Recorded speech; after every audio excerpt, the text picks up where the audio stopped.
बहुत टाइम से उस सवाल का जवाब हम इस वीडियो में देने आ रहे हैं। एक आम आदमी का बैंक अकाउंट फ्रीज हो रहा है।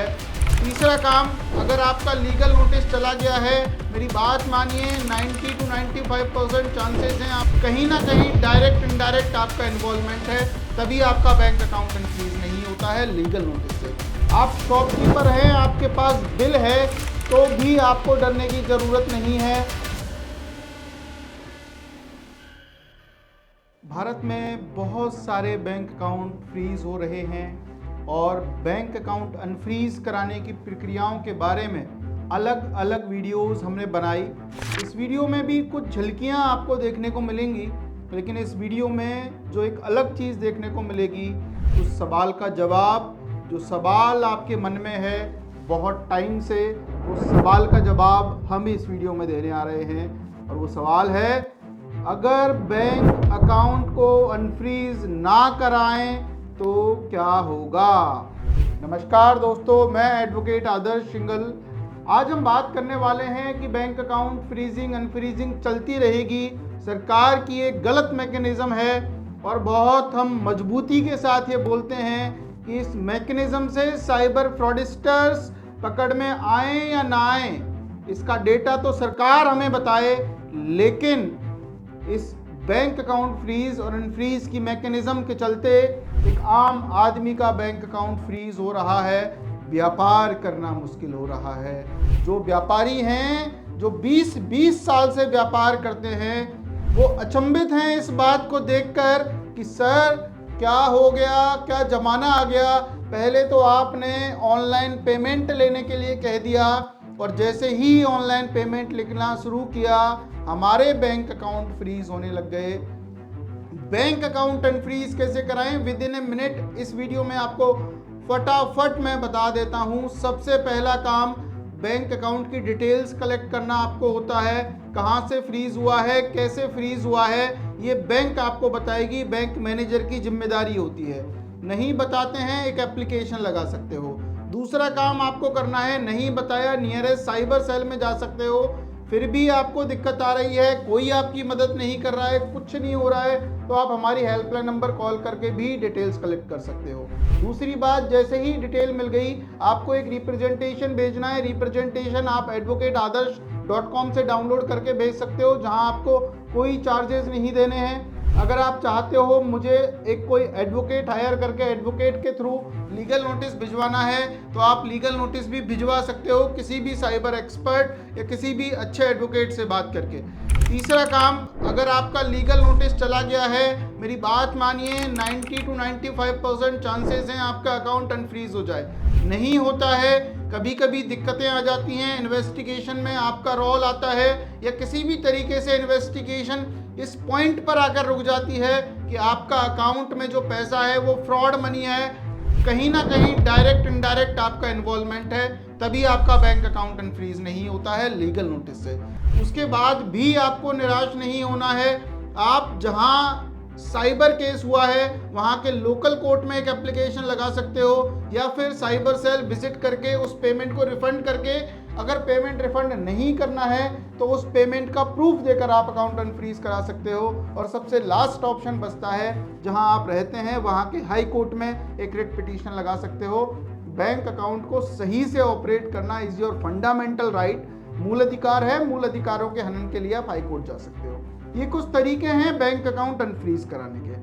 लेकिन इसके बाद एक सवाल आया कि साहब हम नहीं करवाएं तो क्या होगा। हमारे बैंक अकाउंट में 1000, 2000, 5000 रुपए पड़े हैं और 100, 200 रुपए, 500 रुपए की बात है। कौन आपकी इतनी प्रक्रियाएं फॉलो करेगा, कौन वकीलों को पैसे देगा और कौन क्या करेगा। तो इस सवाल का जवाब, मैं कोई भविष्यवाणी करने वाला व्यक्ति तो हूँ नहीं, मैं तो राइट एंड रॉन्ग दोनों ही चीज़ों का एनालिसिस आपको बता सकता हूँ। जो मेरा अनुभव है इस फील्ड में, साइबर क्राइम की इस दुनिया में जैसे हम केसेस देखते हैं, जो अनुभव है वो मैं बता देता हूँ। देखिए, कैटेगरी समझते हैं सबसे पहले, किस व्यक्ति की कौन सी कैटेगरी। अगर कोई शॉपकीपर है, कोई व्यापार करता है, किसी की गवर्नमेंट जॉब है, या कोई स्टूडेंट है जिसके पास लीगल पैसा आया है, और लीगल पैसा भी इतना 100, 200, 500, 1000, 2000, 5000, 10-20 हज़ार तक भी, और वो लेयर 1 और 2 में नहीं है, और वो नहीं चाहता अपने बैंक अकाउंट को अनफ्रीज कराना। वो चाहता है कि यार इतना पैसा ना मैं खर्च करना चाहता हूँ,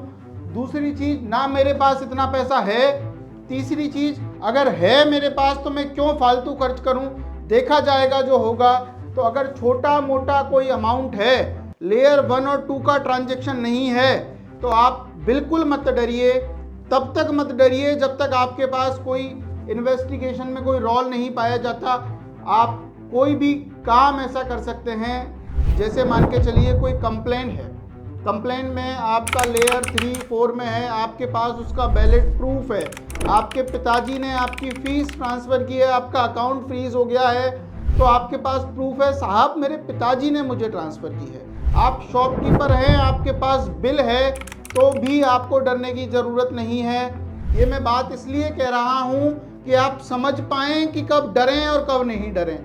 लेकिन इसी के विपरीत आपको पता नहीं है किस अकाउंट से पैसा आया है, आपको ये भी नहीं पता कि आदर्श सिंगल आपके पास सामान खरीदने आया और किसी दूसरे से पेमेंट करवा दिया, तो आपको तो पता ही नहीं है ना साहब दूसरा कौन सा था। और ऐसे केसेस अक्सर देखने में मिलते हैं, कोई व्यक्ति शॉप पे आता है, स्कैनर कोड की फ़ोटो क्लिक करता है और वो भेज देता है उस व्यक्ति को, जो कोई फ्रॉडस्टर भी हो सकता है या ट्रेडिंग गेमिंग करता है, और वो आपके अकाउंट में पैसा डाल देता है।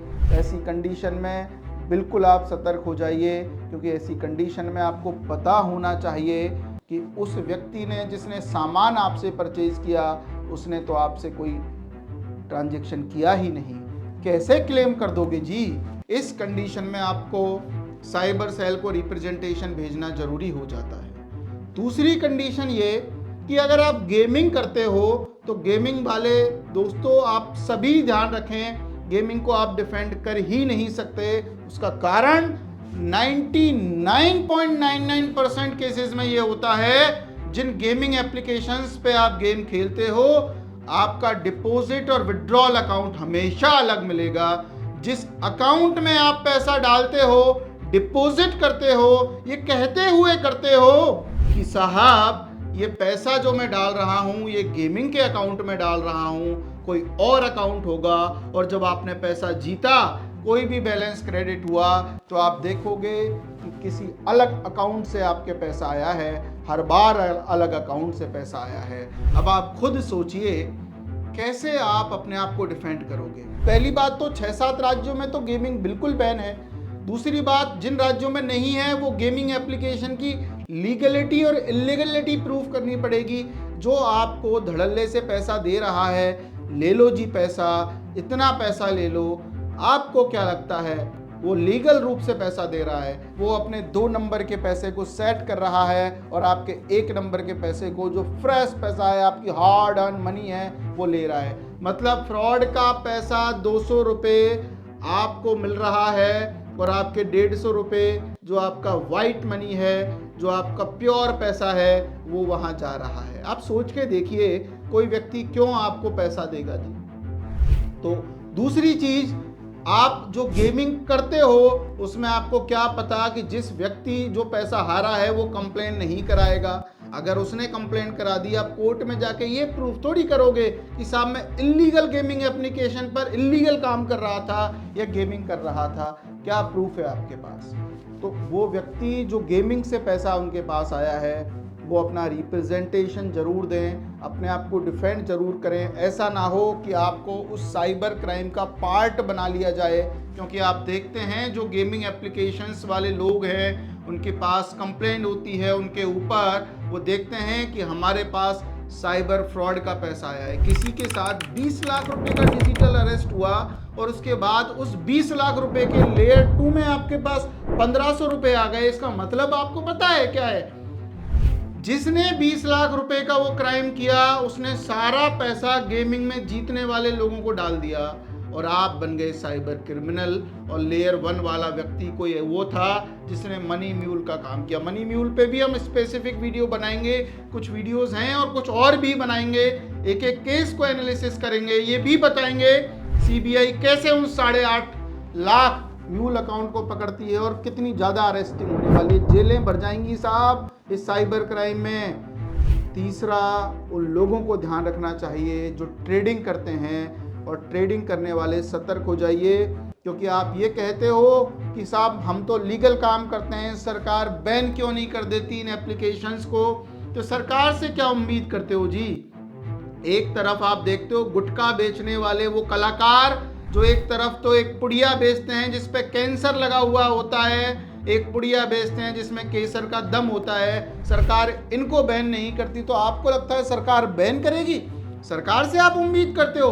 अरे भैया, खुद का काम खुद को ही करना है। सरकारें आएंगी, सरकारें जाएंगी, सरकारें जीत जाएंगी। सरकारों के किन मुद्दों पर आप वोट देते हो? सरकार के विकास कार्यों पर कब वोट मिल गया?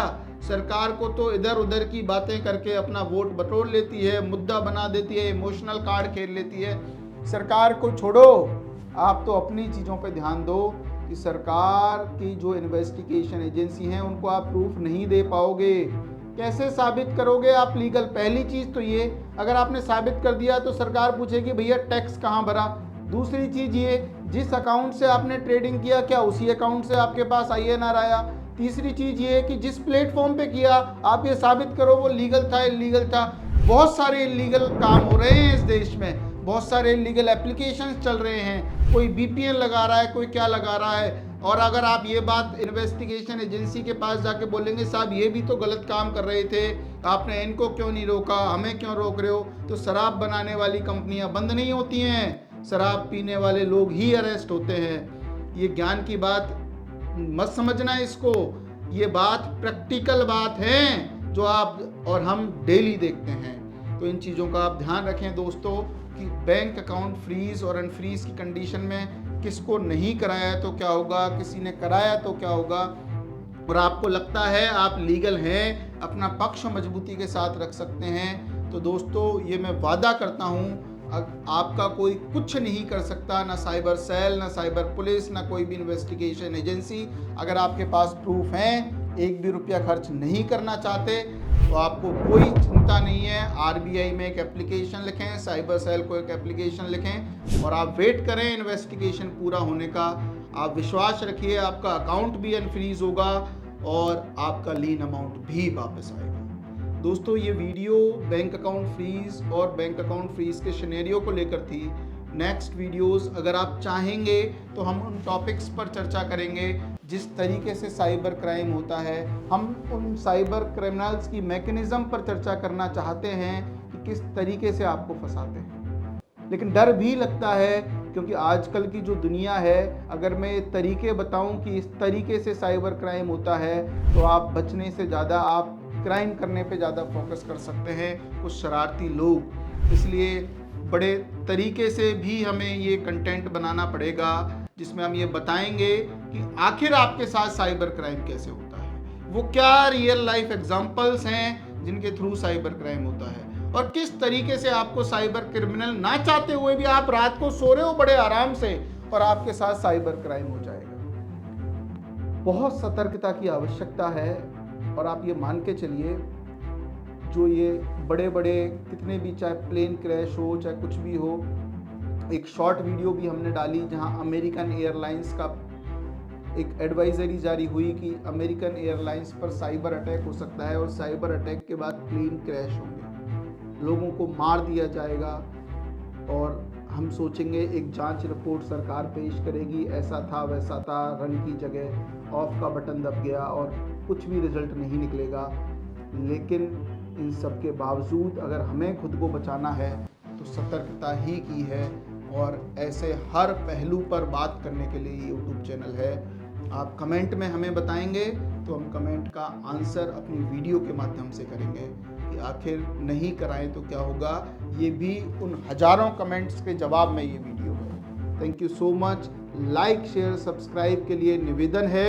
निवेदन के साथ साथ आपका एक साथ इस तरीके से चाहिए, क्योंकि ये परिवार जब बड़ा होगा तो एक जो तरीके का कंटेंट आपसे हम लाइव भी बात करेंगे, और बहुत सारे कॉल्स हमारे पास आजकल ऐसे आते हैं कि वो अपनी बात हमारे माध्यम से रखना चाहते हैं। भविष्य में हम इस तरीके की भी एक मैकेनिज़्म बनाएंगे कि ये आपका चैनल आप ही को हम दे दें। अगर आप भी कुछ कहना चाहते हैं आप हमें वीडियोस भेजेंगे, आपकी वीडियोस हम हमारे चैनल पर डालेंगे और हमारे व्यूअर्स आपको देख पाएंगे। Thank you so much. जय हिंद, जय भारत।